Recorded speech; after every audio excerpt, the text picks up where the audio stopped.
Hey viewers, thanks for tuning in. Hopefully this video helps answer your questions or, clears up any information for you. Obviously that's why you're clicking on it. So if you are not totally certain about the topic of this, I will be discussing dividends and premiums and Robinhood and kind of how you can view them and keep track of each one and understand how that shows up in your account. So if that's something that you're trying to figure out or you're not certain of, then stay tuned. We'll go over the principle and one or two examples real quick.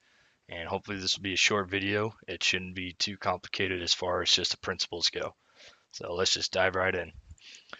Start off with dividends. If you're not sure what a dividend is, that is a small portion of earnings that a company gives out to investors for holding onto their stock and basically kind of giving them market and capital kind of idea.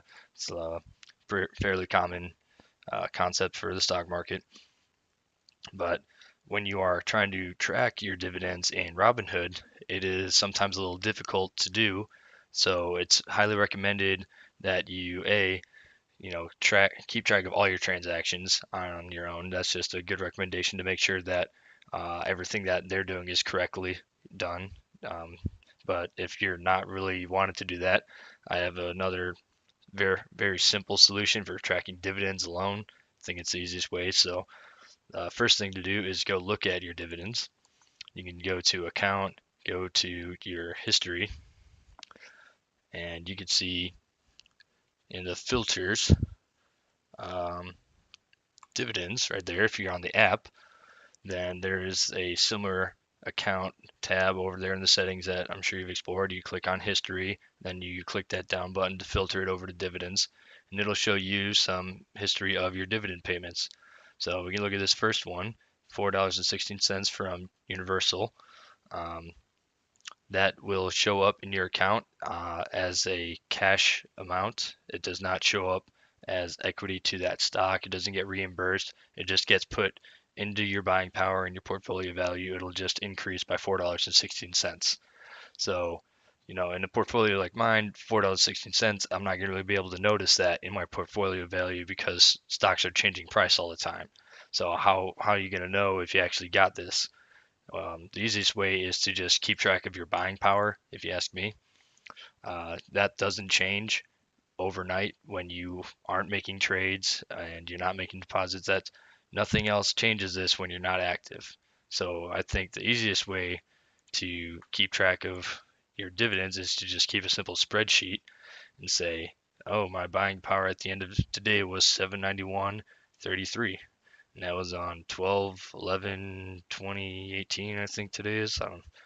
And then in the morning, if I look at it when I get ready to start trading and it's 795.33, I can't say numbers, sorry, then that means I got a dividend and I know it got paid out.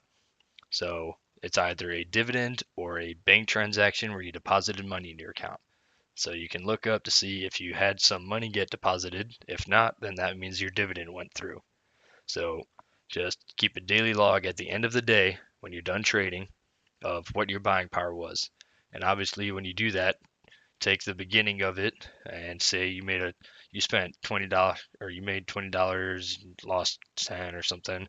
Take today's transactions and combine it with this number from the beginning of the day, and then that gives you your new end of day buying power. But then you just log that, go to sleep, wake up in the morning, see if it's the same amount. If not, then you either got money from your bank or you got a dividend payment. So that should be the easiest way to just keep track of dividends alone. I'll go into probably a more specific video about different methods to track different aspects of your portfolio in case anybody wants ideas for 2019 coming up to start their own like year logger, but that'll be another separate video, so keep the lookout for that. As far as dividends, that dividend only shows up in your overall account balance and buying power. On this, it'll show up a little bit.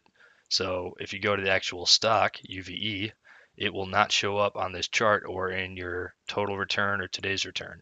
This just shows up as cash in your account. That is it for the dividend. It does not show up and affect your overall display for this portfolio. So that's also another benefit of tracking yourself, is you can see whether or not this UVE stock was actually benefiting you, because you can tell whether or not you're getting enough dividend payments over time to make it worth having, and if it's actually giving you a profit. This last week it's been bad. I actually did a couple swing trades with this earlier, and it's kind of surprised me that it's been hit this hard, but that's not a part of this video. So overall, dividends don't show up on here. You have to look at your overall equity and balance, because it just gets paid as a cash deposit to your account. So check your buying power at the beginning of each day and see if it's changed since then. Then you know you got paid more money from a dividend or a bank transfer. So that's it for dividends. Hopefully that answers any questions about how you could track those. Let's move on to options premiums. If you don't really understand what options are, I just recommend researching those differently and then coming back here, because options would take me a long time to explain, especially because I tend to ramble. So I'm just going to talk about the premium. Basically, the premium is the amount that you get for the options contract. If you are selling one, if you're buying one, then it's the amount that you pay for the contract. So I'm going to focus on selling, because that's typically the only kind that I do. Um, I'm still fairly new to options, so I'm not going to be able to help you out too much with this, but if you can see here, it says one sell. That means one contract where I'm selling a call. So one contract is 100 shares. So that means I get 100 times 0.77 cents, or $77, for this options contract, is what I am being paid to agree to the terms of this options contract. So in general, there's a contract with details about this options call, and I get paid $77 to agree to the risk of it. Now that $77 is my money guaranteed. I'm actually going to say $75 because it's easier, and that's actually the amount that I originally got for this. So if we can come down to SQQQ, let's find it right there, go down to history, and look at this one. You can see I actually got the contract for $75, and what happens is over time that contract will change along with the price of the stock, because I'm agreeing to buy or sell at certain prices. So when you come further up here, you can see that that same type of contract is actually now worth $78. So if I had waited a few, I don't know, minutes or hours today, you could see the stock changes price. So it actually gained value because it became more likely to be executed by somebody. But over time, this value will actually go from $78 to zero. And that is kind of what you're looking for on your total return. So, and unlike a dividend, which shows up only at the cash balance in your overall account portfolio and buying power, the options premium shows up as its own transaction. So imagine options as being a stock. Call it stock O, and you you have a value of it at $75, and you're waiting for that value to, or you got it at a value of $0, and you're expecting it to eventually over time go to 75. But the stock went down to -3. I know that's not really a thing, but just please go with the example. It's the best way I can think of. It went down to -3 today because of market changes. But it's guaranteed that over time, on the 21st is when this is set to expire. It's guaranteed that over the time on its way to the 21st, this will go eventually to zero. So my value on the total return will eventually go to 75, like it was agreed upon in the initial contract. So that is what's actually being captured in your overall account portfolio value, is this total return, which is the difference between when you enter the contract and what it's worth now. So in a week, if instead of 78, this is worth $65, then I will have a plus 10 in my portfolio value from the time that I purchased it. And this total return will be plus 10. I hope that makes sense. But the actual total return does apply in here. Nope, let it load. That's weird. It'll show up in here, but it won't show up as $75 in one day. So while I'm guaranteed those $75, Robinhood doesn't know if I'm going to keep that $75 or if earlier than when it expires, say on the 20th, this is reached a value of 10 cents. So I made $65 on it. And I said, you know what? I don't want to wait. I want to get rid of this now. I sell it back to the market for 10 cents. Then it just gives me $65 as a cash amount similar to a dividend. So that's why it only gives it to you in those portions.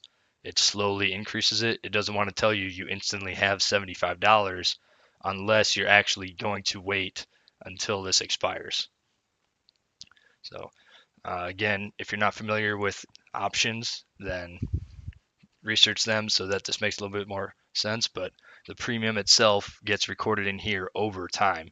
It won't show up in your buying power or anything until this 12/21 date comes past, because that's when it expires. The expiration date is when you actually physically get that entire payout to just come to realization. So on that expiration date or before, there are two scenarios that can pay out with this premium that affect, how you look up the value from it. Option one, or scenario one, I guess, is the option expires. 12/21 hits, the day ends. The person did not invoke the right to make me go through with this contract. So I keep the $75 that we agreed upon for taking a risk, and that comes into my account as a cash amount similar to a dividend. It's pretty much paid out exactly like a dividend is. So it's just $75. The only difference is it's short term. It's a short term dividend, not qualified. So if it expires, nothing happens. I still own all 100 shares of this stock. I just gained $75 as a dividend. Now, scenario B, which is sometimes more common for me, I try to make sure that they do actually get used. Is if they do hit like 12/20 the day before the expiration and they say, hey, the stock market value on this thing has gone up. I want to buy it from you at that price we agreed upon. I have to sell my shares. So I sell 100 shares, execute this contract, and it is now $75 applied to that whole transaction. The way that would work is this $75 gets added onto your tax basis for the end of the year. So, for example, if I bought 100 shares at $14 and I made this contract for the $75 that we said earlier, and then I do end up selling it at $15. So, right now, that's $1 per share that I gained. And that's it. If you just look at it from 14 to 15, that's not including this premium. That's just as a regular trade. I bought it at $14 and I sold them at 15. That's $100 that I made so far. But now with this premium, I also got more money in addition to it. So that doesn't come in as a cash amount like a dividend. What that does is that 75 gets added on to the sell price. So while the other person only paid $15 for it, my side of the transaction looks like I got paid $15.75 for each share. And that's how that will get taxed later on. That's how the tax works if it actually goes through as a premium. If it doesn't, if you don't sell the 100 shares, it expires, you keep it as a cash dividend. If the person does execute it, then that gets added on to your sell price. So again, using our example, I bought this stock at $14 and I sold it at 15. So that's $100 that I made. But in addition to that, I'm paid 75 cents per share in addition. So I actually sold the stock at 15.75 per share, which means I made 175 in the total transaction, which will be executed in the taxes as a normal stock trade at those prices of 14 and 15.75. So I hope that made sense. That was kind of a little off basis of how you track it, I think. But I think that was a clarification that needed to be made. So again, that will that $75 will slowly show up in here because it is a guaranteed amount that you are making at each day unless you exit the contract early and sell it back to the market, because you can do that. There's more videos about those details, but you don't have to wait until this 12/21. You can sell it back to the market before then, but then you wouldn't get the full $75. Um, so that should be everything I believe I intended to cover on this. I hope you guys found this video useful. If you did, give it a thumbs up. If you're still unclear, put some comments down. I'll try to answer them as best I can. If you think that I could do some improvements on my examples or something, put it in the comments and I'll work on it for my next video. I appreciate you guys checking me out. Thanks. I'll see you next time.